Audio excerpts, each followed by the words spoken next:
Hello and welcome, and it is that of Crypto Day, or the end of the 4th day of May 2018. Welcome, and Bitcoin in at $9,867. Looking at the 1-minute time frame on Bitfinex.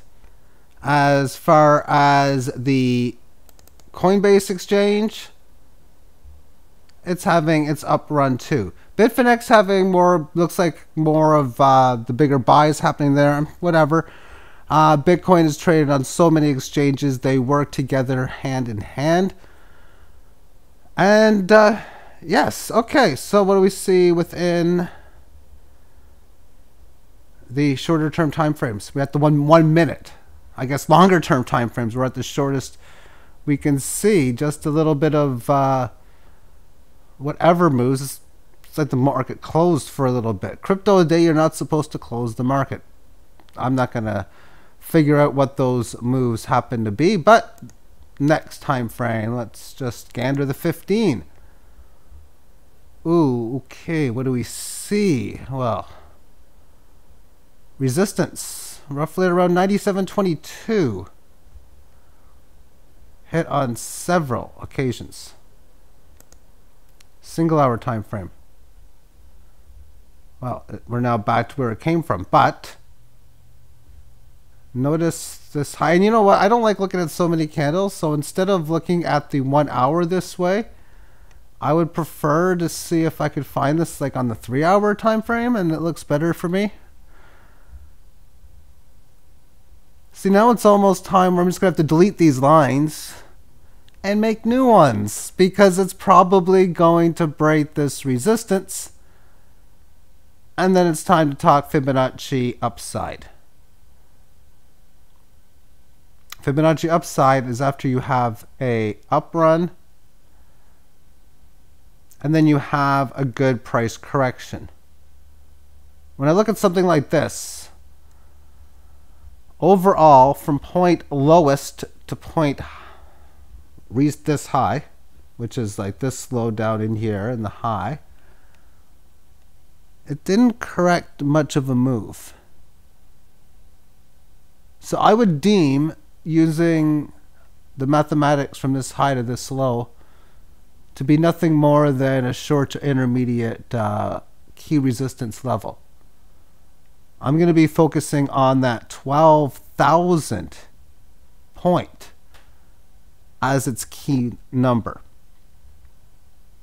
But again, because of this high, it tested it. How many periods ago? Well, since this high, we have 1, 2, 3, 4, 5, 6, 7, 8. This is the 9th period since this high. And since the high, it's been doing nothing but making higher lows. Although it's only really had 2 of them. But it corrected perfectly to Fibonacci. Why I say perfectly? Because it barely pierced below.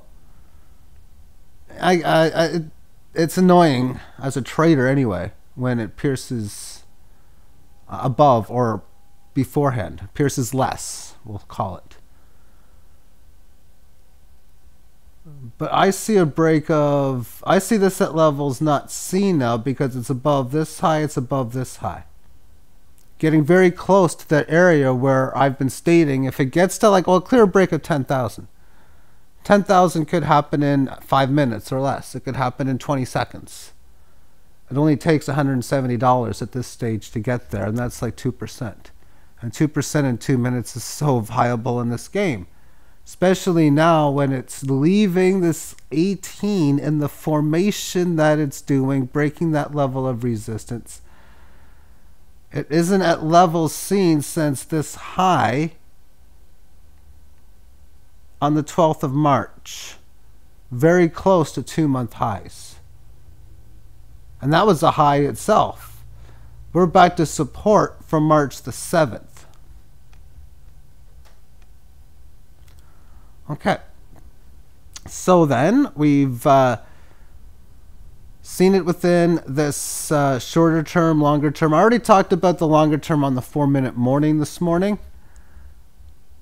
And not much more to go over amongst it. But of course, everything has been so bullish. It's very easy to give the benefit of the doubt for this move that is occurring right now towards the buyers. Again, the 1 hour time frame looking fine. The 1 minute time frame. Let's go back to the Bitfinex chart. And look at how it is consolidated its move. After starting on this one when the action really picked up. But you notice the volume even before here. Huge volume with the price hardly moving. Not that big of a green candle and all this. So indication before it happened, hey, something interesting there. Just stating. And the pullback is happening on lower volume, but this collection of volume that it has had over the last, well, during this decline, over the last 6 minutes, is bigger than the previous volume that it traded in before, or as big as its biggest. So it's relative volume still, but it's declining from where it came from. Another way of pointing it out. But so this thing is going to go, basically. Just to consider the spot now, if you buy here short term, it's a good chance, I think, likely that you're going to notice that continuation is going to come in. If we look at the curve formation, you can see like a U-ish, V-ish pattern within the last 7-8 minutes. Very, very, very beautiful, of course, to say the least. It's already within Fibonacci, showing that it's pretty much raring to go. A short-term move, of course, as I'm talking about within this high and this low, is basically getting up to like 10,700.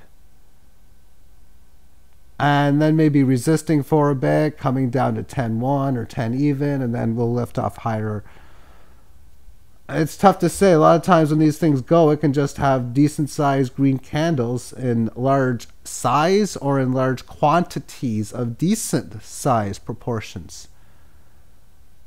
Those are definitely things to keep your eye on. But when you make a move to a key level like this and you correct first through price and through side like this, that really is just a very magnificent bullish feat.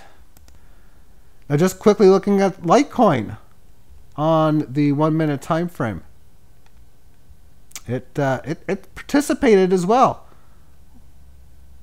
Ethereum on the 1 minute time frame. I haven't looked at this. Actually, I can take a look against Bitcoin. As you can see, if it's sideways like this against Bitcoin, it's participating within the rally. Do something like Verge or Ripple or something. Verge against Bitcoin, it's not doing much, so it's basically participating in the rally against the dollar. Ripple, a little bit of a downtrend, not quite as much. But this would still be a case of Ripple doing well. Let me just type it in.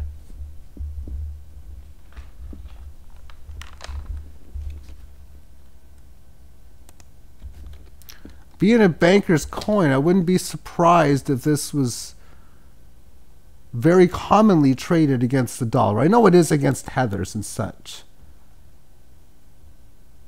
But a decent enough 1 minute time frame. You can see how its correctionary move hasn't been as sweet as, say, something like Bitcoin against the US dollar. Let's go back to this one in here.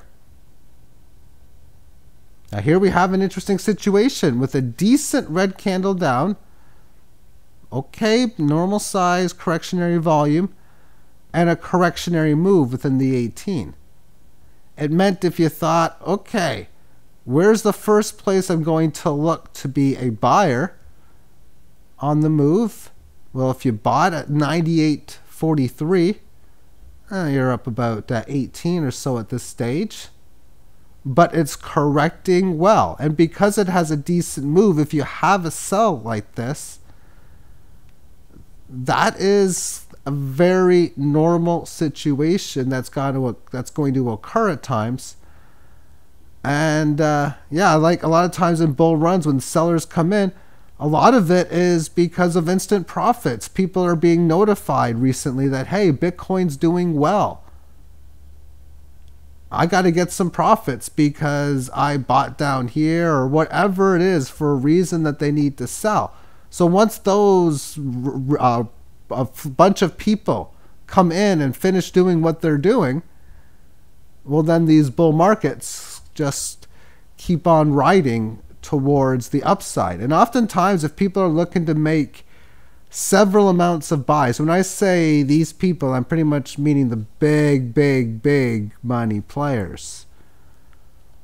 What they want to do is they want to buy as much as they can for as cheap, all that type of stuff. And by waiting for a market to settle down, it lets them be buyers amongst these these correctionary moves, but let the sell orders fill in a little bit more, so that when they buy them up, they can buy more because the orders fill in, which is oftentimes why price corrections in itself can be a good reason why they are needed and happen quite frequently for newer legs higher. This could end up being a sideways movement now from like maybe 9,900 to like 9,830, maybe even like 9,800.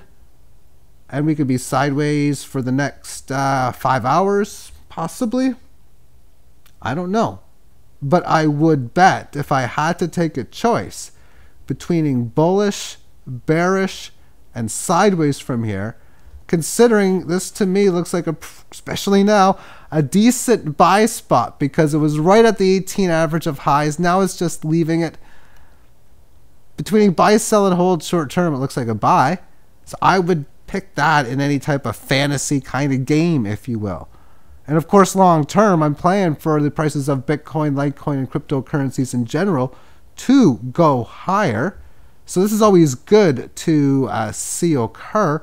And of course, there's always going to be these fluctuations along the way. So I'll quickly talk long term to end this. Moving on over to the Bitstamp exchange. A little bit different, but they're doing the exact same thing amongst here. Let's take a look on the weekly term time frame.